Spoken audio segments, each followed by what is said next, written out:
opportunity, O God, to give undeniable evidence of our commitment to justice and equality by nominating Hillary Rodham Clinton as our candidate.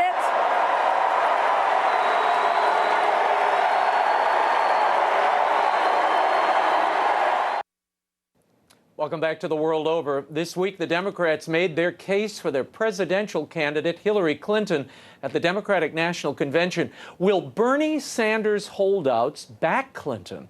Joining us to discuss that and much more is former mayor of Boston and former U.S. ambassador to the Holy See under President Bill Clinton, Ray Flynn. Thanks for joining us, Ray. It's good to be on the program, Raymond. Thank you. On Monday, Bernie Sanders thanked his supporters, and he made the case for unity in the party, endorsing Hillary as the party's nominee. Listen to this. Our job now is to see that strong Democratic platform implemented by a Democratic-controlled Senate, by a Democratic House, and a Hillary Clinton presidency. And I am going to do all that I can to make that happen. Hillary Clinton will make an outstanding president, and I am proud to stand with her tonight. Ray Flynn, you hear Bernie Sanders there, but there are still sizable parts of his coalition and supporters that are marching and protesting outside the convention and saying they will not support Hillary Clinton. All of this has really moved Hillary to the left to embrace positions that, frankly, she's never embraced in her entire career. Will that hurt her in the general election? Well, traditionally, after the party has their convention, what happens is that they move in a different direction. They move to the mainstream, into the centrist position. Right. I would assume that's what Hillary is going to do, despite the fact what Sanders has to say. There's about 20% of the people in America today that have not made up their mind who they're going to vote for. Those 20% of the people are going to decide this election in November. Now, they're mainstream people, many of whom are Catholics, and they don't really support either party, Democratic Party or Republican Party. They're not even liberal or conservative. They're probably like me. They vote on values, important issues to Catholics, working class people, the poor, life, family, and they have to hear a message. If they don't hear the right message, they'll stay home. But if one of these two candidates moves in that direction, like Bill Clinton did in 1992, and like Nixon did in 1968, and as a result, in Bush, and Ronald Reagan. Right. And when that happens, then they come in and capture that undecided vote, and then they become president. Yeah. Bill Clinton delivered a very personal speech about his wife, Hillary, and many times he mentioned her work serving children, and he focused on her as a change maker. Watch this. In the spring of 1971, I met a girl. The first time I saw her, we were, appropriately enough, in a class on political and civil rights. She had thick blonde hair, big glasses, wore no makeup. And she exuded this sense of strength and self-possession that I found magnetic. Well, she's insatiably curious, she's a natural leader, she's a good organizer, and she's the best darn change maker I ever met in my entire life. Ray Flynn, in the latest CNN poll, Hillary Clinton, apparently, both CNN and CBS, approximately 68% of Americans say Hillary Clinton is untrustworthy.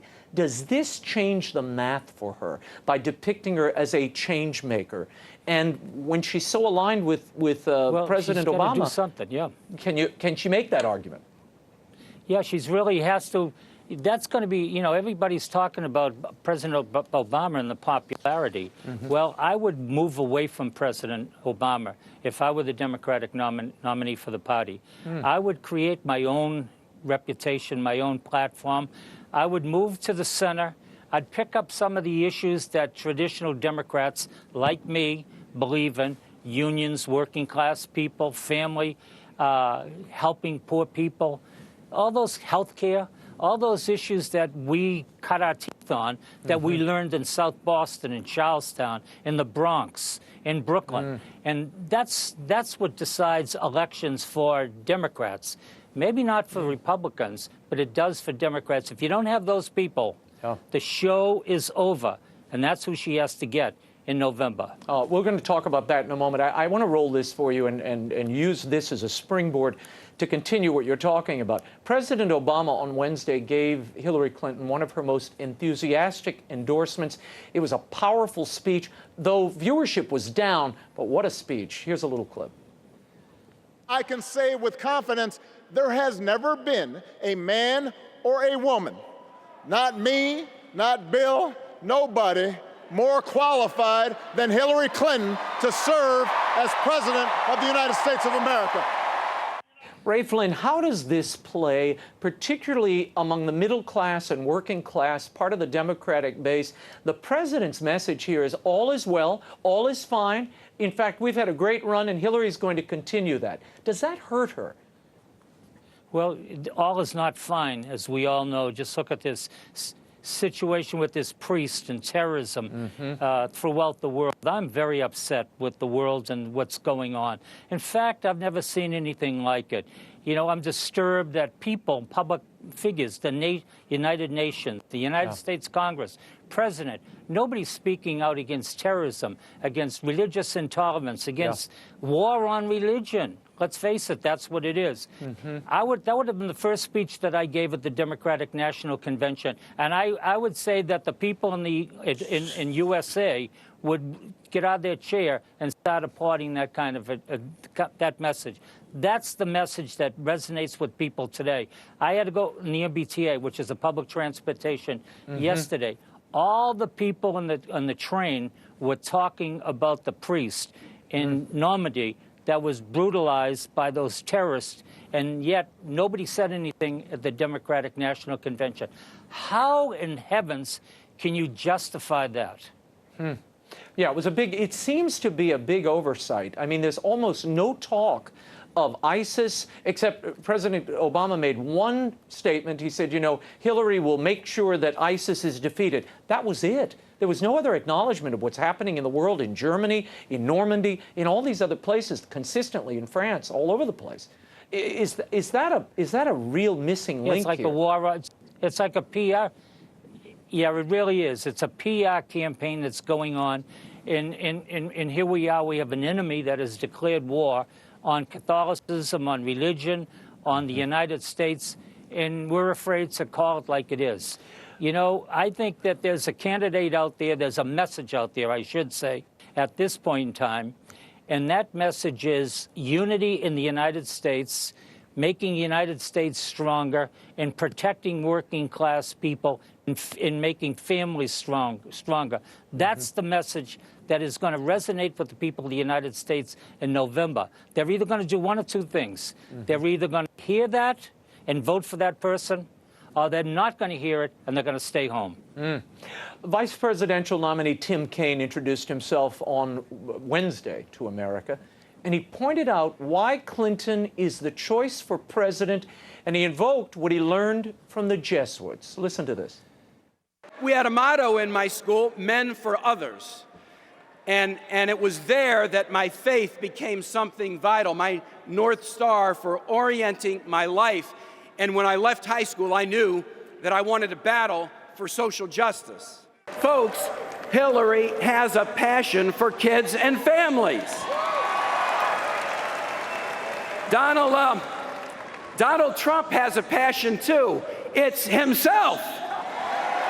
And with Hillary, it's not just words, it's accomplishments. She delivers. You can see how she'll protect Roe v. Wade, guarantee equal pay for women, and make paid family leave a reality. Ray Flynn, when you hear that, you have Tim Kaine casting himself as personally pro-life, yet he endorses Roe v. Wade. You heard him calling for the repeal of the Hyde Amendment. Does this hurt Kaine as well as Hillary Clinton with Catholic voters, or is it a wash? I think Kaine is making a mistake by vacillating on the pro-life issue.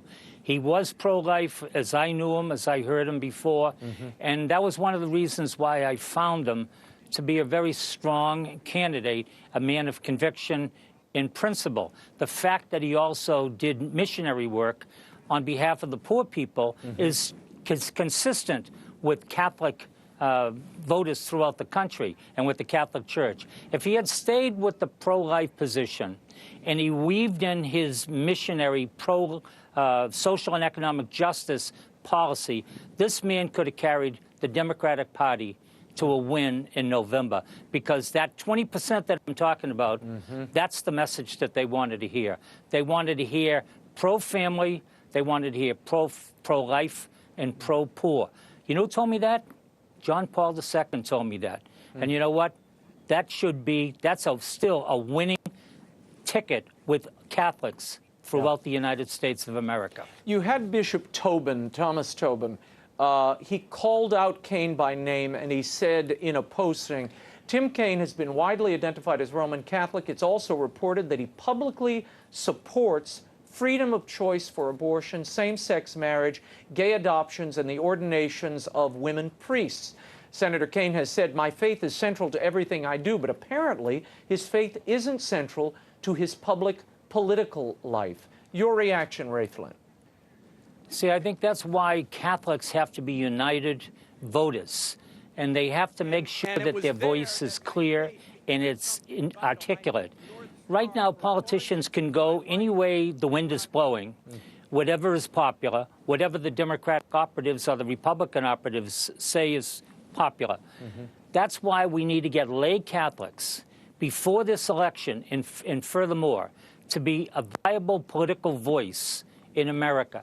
Frankly, Raymond, they lost that voice. They don't have that power and that influence and that moral credibility that they once had. I would love to see it before I die, to see the Catholics back in action so that their voice, their values, their morals are center stage in American politics once again. Ray, at the same time that the Democratic National Convention was going on, during a press conference on Wednesday, Donald Trump, the Republican nominee for president, was asked about allegations that the Russian government is behind the hacked DNC emails. Trump commented and quickly took a shot at his opponent, Hillary Clinton. Listen. It shows how little respect they have for our country when they would hack into a major party and get everything. Russia, if you're listening, I hope you're able to find the 30,000 emails that are missing. I think you will probably be rewarded mightily by our press. Let's see if that happens. Ray Flynn, Donald Trump said he was being sarcastic there, but the Clinton campaign did not read it that way. They issued a statement, and many of their operatives have been saying the same thing. Here's the quote. This has to be the first time that a major presidential candidate has actively encouraged a foreign power to conduct espionage against a political opponent. Is that what's going on here, in your opinion? When I first heard that comment, I didn't think Donald Trump was being serious. But on the other hand, I've worked with presidents, I've worked with popes, I've worked with prime ministers. They have to be very, very careful about every single thing that they say. They can't be flippant, they can't be funny, they can't entertain the audience. They're running for the highest office in the world. It has to be methodical, and they have to be serious. They can't make any kind of sound bites that are going to be popular with some, but it's going to create a crisis for them and try to work their way out of. They shouldn't do that, and they should have smart people around them that remind them what they should say and what they can't say. Does this, in your mind, in any way validate or return to center stage Hillary Clinton's email scandal, in that you have her aides very agitated that Donald Trump is somehow asking that the Russians pull from her server? Now, her servers are locked away. They've already been decommissioned. But does it put that scandal front and center in the American electorate's mind? You know, I think the Democratic National Convention was a great opportunity for Hillary Clinton and the Democratic Party to move to the mainstream, to redefine themselves as a mainstream, not way over to the left, not extremist, but really about the issues of importance to the people today. What are the issues today? They're concerned about security. They're concerned about terrorism. They're concerned about their kids' education. They're concerned about terrorism in the country, in the United States, in the quality of life in America, and the economy. Jobs. You know, that's the issue. That's what they ought to be talking about, and they're not talking about those issues.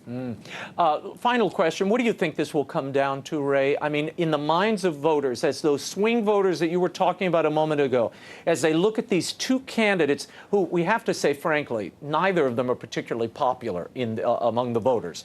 So what breaks them one way or another? What is the deciding factor? What is the final case that each of them must make to the American people to win this election? I think having important surrogates with credibility, getting out there speaking for them, that is going to be important for either one of these candidates. I remember Bob Casey from Pennsylvania. When Bob Casey from Pennsylvania, I'm talking about the father, not the son, yes, when he would go on the campaign trail, people would really listen to him and believe him. He was really a voice of working class people. Those are the kind of surrogates you need out there that gives the candidates credibility. It's not what Hillary Clinton says or what Donald Trump says. It's how they're able to convince the public, the community, that in November, when they're elected president, they are going to bring these policies to reality as part of American policy. And I think that's what's going to decide the election. And a voice of working class people coming up in November wins in November. Very good. Ray Flynn, thank you as always for being with us. We'll check in with you as this campaign rolls along. Thanks again.